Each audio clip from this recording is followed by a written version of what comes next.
Andres from AA Sports. In their final game of the year, the 49ers lost 47-24 in Arizona against the Cardinals. Here are the 49ers grades I give for their performance in their last game of the year. Quarterback, D-. Joshua Dobbs did throw for 326 yards and 2 touchdowns, along with having a rushing touchdown. However, he also threw 2 interceptions, one forced to Jauan Jennings, who clearly was not open for the pass, and then a pick 6 on a poor pass attempt that went behind Ricky Pearsall. To make it worse, he struggled even more in protecting the football on his own when facing any sort of pressure. He fumbled the ball once while standing completely still in the pocket, despite a Cardinals D lineman coming right at him. That one was fortunately recovered by running back Patrick Taylor Jr. But the second one occurred when trying to rush the ball himself, resulting in a turnover. Dobbs completely crumbled under pressure, while Purdy could scramble and looked better when utilizing his mobility. It's also worth noting that Brock Purdy protects the ball a lot better than Joshua Dobbs did in this game. Joshua Dobbs did not do a good job protecting the football. This game and Brandon Allen's game both showed that Brock Purdy is still clearly the 49ers starting quarterback going forward.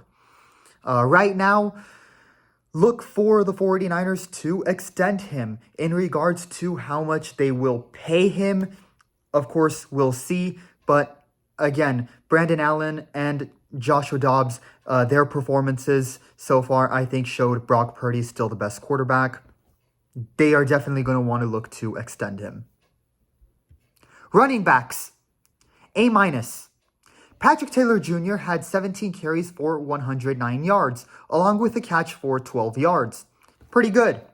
Give credit to Shanahan. In his system, some way, somehow, he gets running backs to produce.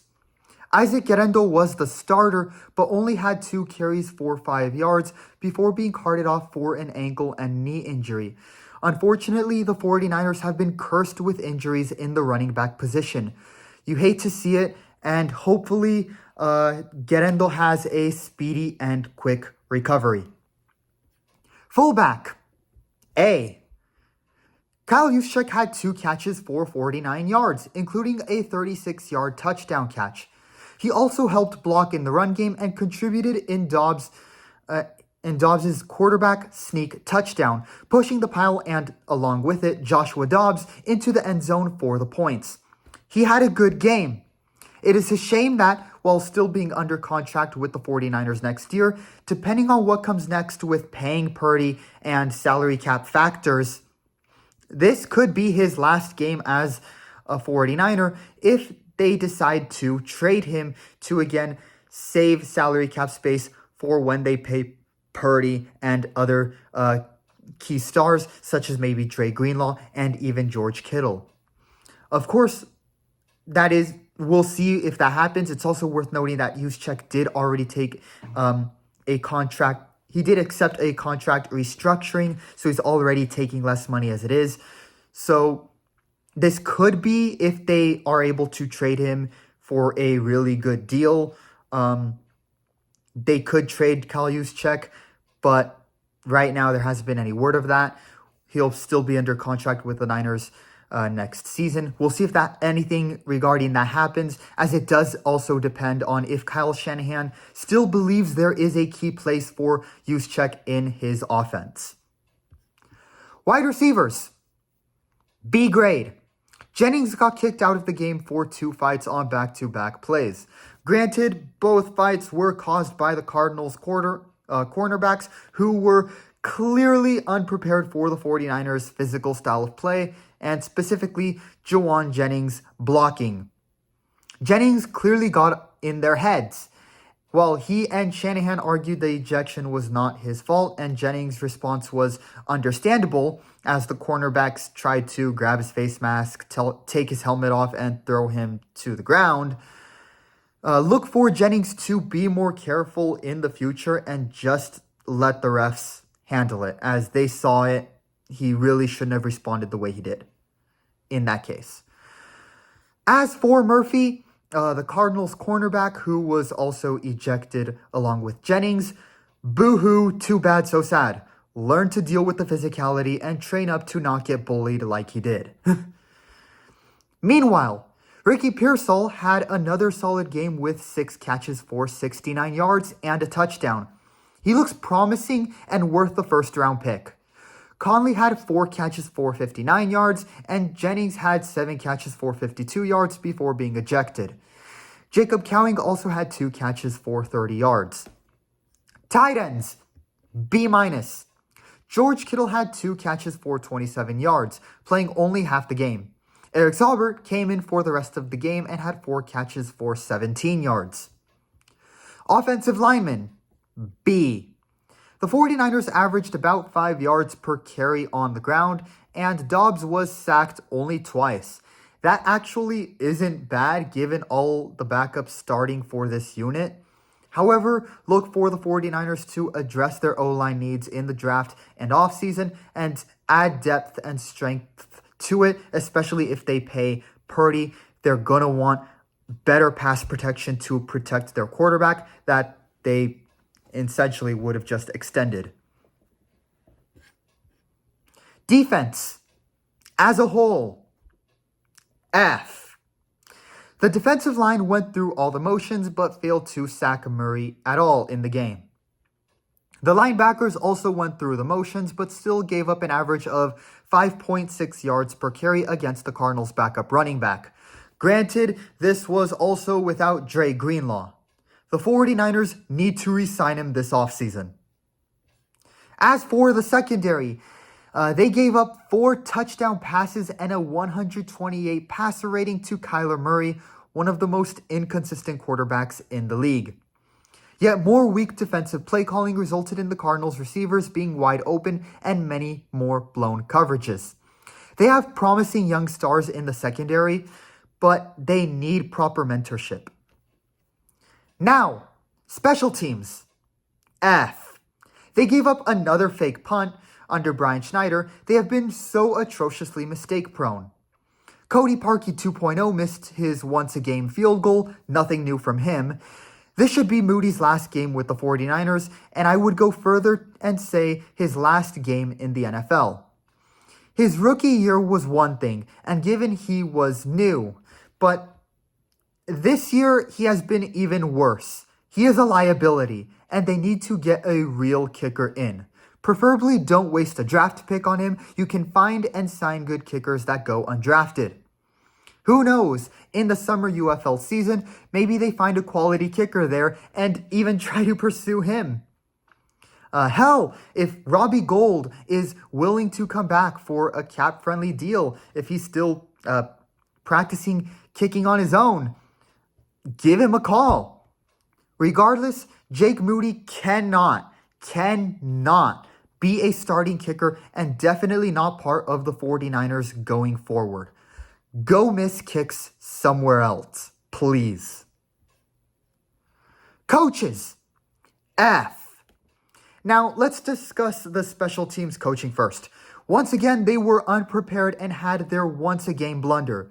They were unprepared for another fake punt with special teams linemen that got completely bodied on the run play trick, resulting in a 22-yard gain for a first down on a scoring drive. Under Brian Schneider, we have grown to expect the 49ers special teams to either be unprepared for a fake punt, concede a massive kick return gain, or commit costly and unnecessary penalties that hurt the 49ers. In some way, somehow, Schneider's special teams unit has had a once-a-game blunder. That is the sign of a coordinator who is clearly not preparing his team for games and is not good enough or competent for the job. And rightfully so, this was his last game as the special teams coach, as the news broke that the 49ers have fired Brian Schneider. Again, Schneider's firing was no surprise, and it is not a hot take within the 49ers camp and fan base. While on paper it may have looked like he was coaching for his job against Arizona, in reality, he was coaching for it against Green Bay and Buffalo, and was surely as good as fired at the end of the season following the special teams' abysmal performances in those 2 games. along with other costly errors earlier in the season. Moving on to the defensive coaches, Nick Sorensen and Brandon Staley. Nick Bosa called the season, quote, embarrassing for the 49ers in the post-game interviews, and did not give any positives or negatives regarding questions on Nick Sorensen, a non-committal answer regarding Sorensen's future with the team. When players are not quick to defend their coach, that's kind of a big message. We have seen players, defend Shanahan when fans wanted him fired after the NFC title game in 2021 and the Trey Lance injury the following year when he decided to bring back Jimmy G as the starting quarterback. Fans wanted Shanahan fired, but the players defended Shanahan. And for Sorensen, we haven't seen that so far. We've seen these non-committal answers. And Nick Bosa and Fred Warner have even criticized the coaching on defense earlier in the season following losses to the Rams and Cardinals. And we have seen the shift in attitude and results in these final games. With the season on the line, the defense played really well against the Rams at home, only conceding, 12 points? But now, the defense has given up 116 points. 116 points in the final 3 games, with 47 points being against the Cardinals in their final game of the year. The defense appears to have given up, and Nick Sorensen has clearly lost the locker room. It looked like they stopped playing for him. The 49ers need a new DC that is much more competent, and they need to get rid of their assistant coach, Brandon Staley, who is even worse and clearly was no help, given he also specialized on defense. The 49ers should do what they can to bring Robert Saleh back. He is a much better defensive coordinator, and we saw that during his time with the Jets, where the defense would constantly play well despite the offensive struggles under Zach Wilson and Aaron Rodgers. The 49ers should pursue Saleh again for the defensive coordinator spot. He is the best option and knows the 49ers team and its defense well. It will be interesting to see who they bring in for the special teams, but firing Schneider was the right decision. Now let's see if the 49ers front office has the nerve to do what must be done regarding the coaching staff defensively. As for head coach Kyle Shanahan, the 49ers front office has stated that he and general manager John Lynch are not going anywhere right now. They will both be there next year. However, there are still things Shanahan needs to improve. This season was the first season under his tenure where it is fair to say that Shanahan had a genuinely bad coaching year. While Shanahan had some good moments coaching offensively and was not at fault for some of the losses this season, his offense did struggle in the red zone, and the play calling was sometimes underwhelming in these red zone chances that the 49ers have had. It is also on him to address the O-line issues and to not have Purdy scrambling for his life like he was against Miami. On a meritocratic basis, given his success, taking the team to 2 Super Bowls and 3 NFC Championship games in a row, the 49ers will rightfully give Shanahan a year to try and bounce back, like Nick Sirianni has done with the Philadelphia Eagles. But should next year be as ugly as this season was, the conversations on Shanahan's future with the 49ers might be different, and firing him might be possible at that point.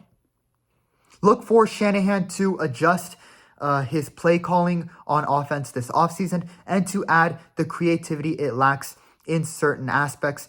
We will also see if he decides to hire an offensive coordinator and potentially reinvent the offense alongside that new offensive coordinator. And with that, those are the grades for the 49ers in their final game of the year. The 49ers finished last in their division with a 6-11 record. A very brutal season started with tough contract negotiations and holdouts during the preseason. And then injuries throughout the season, which made flaws on the team worse. You also had some players such as Charvarius Ward go through family hardships and tragedies. And when you have devastating things like this happen, it's just simply not your year. However, with young prospects such as Malik Mustafa, Ronaldo Green, and Brock Purdy, who they are looking to extend, I do think the 49ers are still in good hands going forward, despite some parts that need retooling. Now we'll wait and see for next year and what happens during the offseason and summer transfers. Leave a like and subscribe if you enjoyed the video. Feel free to leave your opinions in the comments. That's all for me, at least for 49er content this season. But it might not be the end for me in terms of NFL content, as I do want to try to make some sort of videos regarding the NFL playoffs. So we'll see what happens there. But that is all for me in this video, everybody. Thank you so much for watching, and I will see you all in the next one. Have a good night.